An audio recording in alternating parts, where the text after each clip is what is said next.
Hej, mit navn er Lars Kortegaard. Jeg er direktør i forsikringsmæglervirksomheden Din Forsikringsmægler, et landsdækkende mæglervirksomhed, som arbejder med at rådgive og vejlede mindre og større erhvervskunder omkring deres forsikringsforhold. Vores primære job som forsikringsmæglere er at hjælpe jer med jeres forsikringsforhold. Det vil sige, at vi skal være uvildige rådgivere, og vi skal hjælpe jer med at kontrollere det danske marked omkring forsikringsforhold. Vi vil gerne outsource tid for jer, det vil sige administration, kvalitetssikring af policer m.v.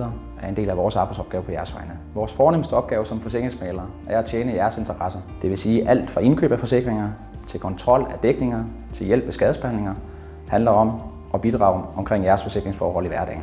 Hos Din Forsikringsmægler samarbejder vi med 45 danske og internationale selskaber. De yder en reduktion i præmien, som følge af, at vi varetager administrationen på kundernes vegne. Din Forsikringsmægler vil utrolig gerne tilbyde en gratis gennemgang af jeres forsikringer, for at sikre, at dækning og pris er indkøbt korrekt.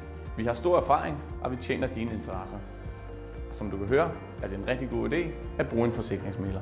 Det, som gør Din Forsikringsmægler til noget helt specielt, er lige netop det, at vi er din forsikringsmægler. Vi sørger for, at du får en personlig forsikringsmægler tilknyttet, som hjælper dig med alt, hvad der har med dine forsikringer at gøre.